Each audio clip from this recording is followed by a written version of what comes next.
Imagine drifting through total darkness. No engine, no lights, no second chance. And landing just yards from an enemy who can change the course of a war with a single switch. You have 10 minutes. Not to win the war, just to stop history from collapsing. Tonight, a rule every army believes in is about to be broken. There is a rule every army believes in. Bridges fall. They fall to bombs, to engineers, to overwhelming force. They fall because steel and concrete cannot stand against momentum. And in modern war, momentum is everything. You seize the crossings, you roll the armor, you keep moving. If you hesitate, you lose the initiative. If you stop, you die. By 1944, this rule is gospel. German doctrine is built on it. Blitzkrieg depends on it. Rivers are obstacles. Yes, but bridges are opportunities. Capture them fast enough and an entire front collapses. Everyone trusts this rule. German generals trust it. Staff officers plan around it. Panzer commanders assume it. Even the men on the ground believe it, because they have seen it work again and again across Poland, France, the Balkans, Russia. A bridge might slow you for hours. It does not stop an army. That is the rule. But in June of 1944, on a quiet canal in Normandy, that rule is tested, and it breaks. You are standing on the edge of occupied France. It is early June, and Normandy looks peaceful if you don't know where to look. Apple orchards, farmhouses, narrow roads edged by hedgerows so thick they feel like walls. A canal runs flat and dark through the landscape, crossed by a modest swing bridge near the village of Benouville. Another bridge, over the River Orne, lies just a few hundred yards away. To the Germans, these bridges are routine infrastructure, guarded, yes, but not obsessed over. Sentries rotate. Anti-aircraft guns point skyward, scanning for bombers that may never come. To the Allies, these bridges are everything. Across the Channel, the largest invasion force in history is assembling. Nearly 160,000 men will land on the beaches in a single day. Thousands of ships, thousands more aircraft, and all of it depends on one fragile assumption, that German armored divisions cannot reach the beaches in time. If German tanks counterattack the landing zones in the first hours, the invasion can be crushed against the sea. The bridges over the Orne and the Caen Canal are the key. They are the fastest route for German armor to strike the eastern flank of the invasion beaches, Sword Beach in particular.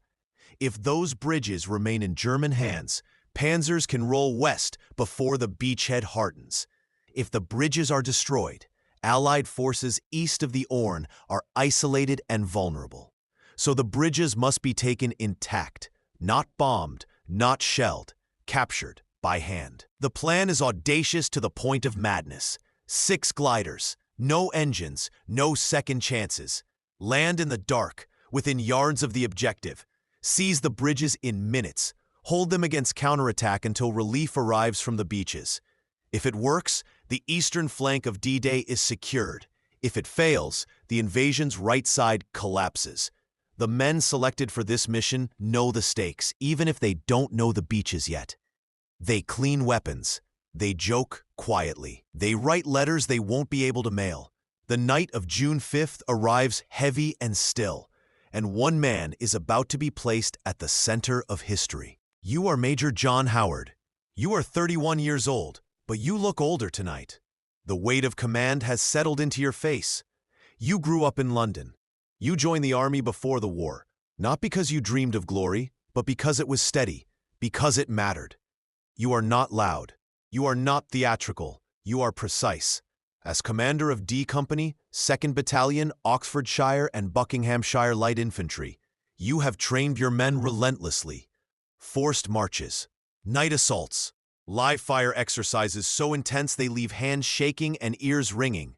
You push them hard because you know something they don't. Not yet. You know this mission has no margin. Your company is handpicked. About 180 men. Infantry trained to move fast, think independently, and fight at close range. Many are barely in their 20s. Some are younger. They trust you. That trust weighs on you more than the enemy ever could. You have rehearsed this assault on mock-ups built in England. You have paced the distances, counted steps, timed movements with a stopwatch until you can see them in your sleep. You know exactly how far the gliders must fly, exactly how fast the men must move, exactly how many minutes you have before German action begins. You also know something else. If you hesitate, if you lose control in the first moments, the mission dies. The bridges are blown, the invasion bleeds. Tonight, you will land first. Your glider will touch down within yards of the Caen Canal Bridge. You will lead from the front, because there is no other way to do this. As midnight approaches, you climb into the glider. The door closes. The noise of the tug aircraft vibrates through the wooden frame. There is no room to move, no room to rethink. Somewhere ahead, two bridges wait in the dark. And the rule says they will fall. The glider releases. Sudden silence. You are airborne, descending without an engine, drifting toward a blacked-out patch of France. The pilot whispers distances. The men grip their weapons. Every second stretches. Then the ground rushes up. The impact is violent. Wood splinters. Metal screams. The glider skids, crashes, tears apart, and stops. You are down. You do not check for casualties yet. You do not pause. You shout the order, and the men spill out into the night, exactly as trained.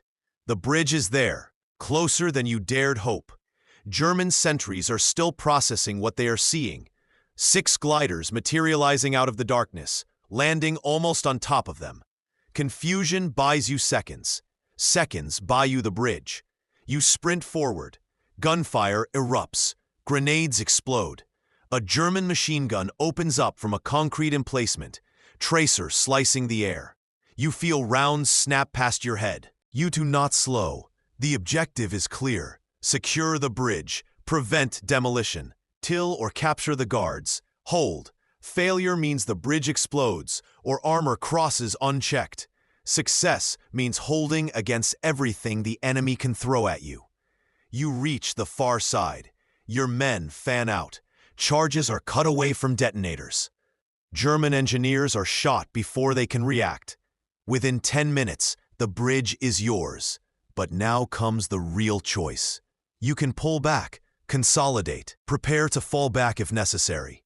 Or you can hold the bridgehead aggressively, forward, exposed, inviting counterattack, but denying the enemy any room to organize. You choose to hold. You give the order. Dig in. All around the bridge.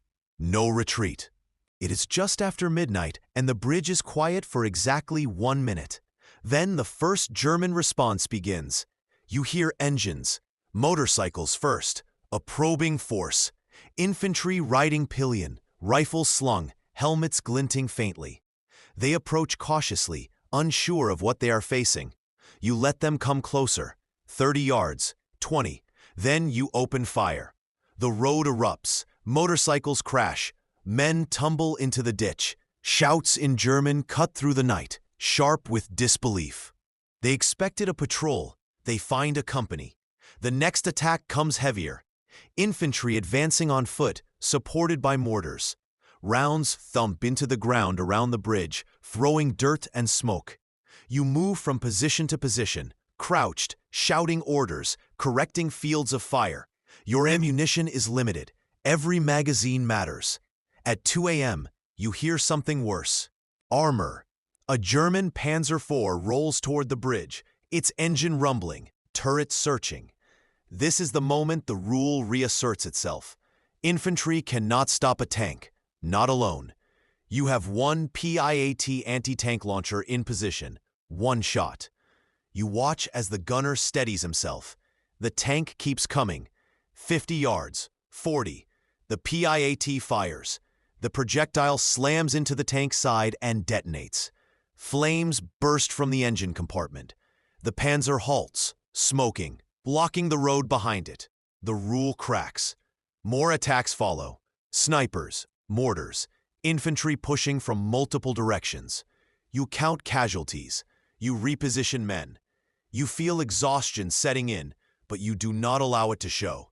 At one point, you are wounded, shrapnel in the hip, but you stay upright. You cannot afford to go down. Just before dawn, German armor gathers again, this time heavier, more tanks.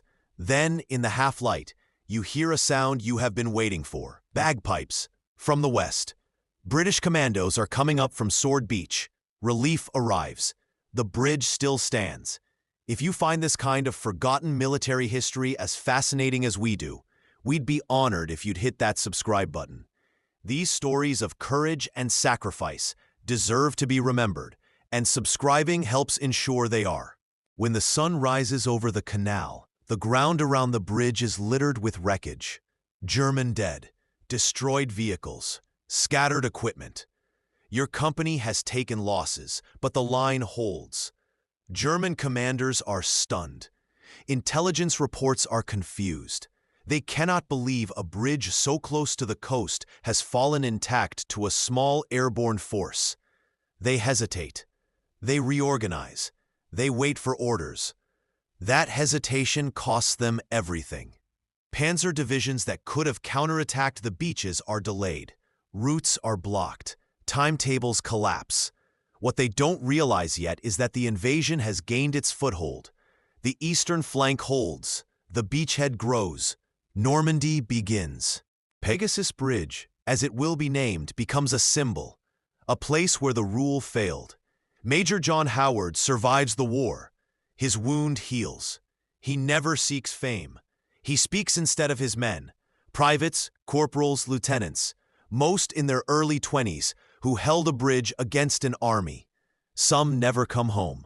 To this day, the bridge still stands, preserved, visited by people who walk across it without knowing how close history came to turning the other way. This story matters now because it reminds you that wars do not always turn on vast armies or famous generals.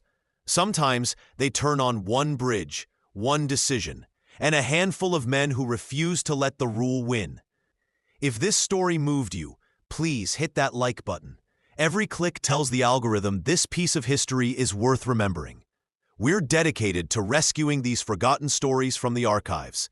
If you want to join us on this mission, subscribe and turn on notifications. Where are you watching from?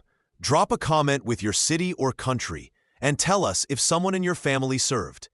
Thank you for ensuring that Major John Howard and the 180 men of D Company, Oxfordshire and Buckinghamshire Light Infantry do not disappear into silence. They deserve to be remembered.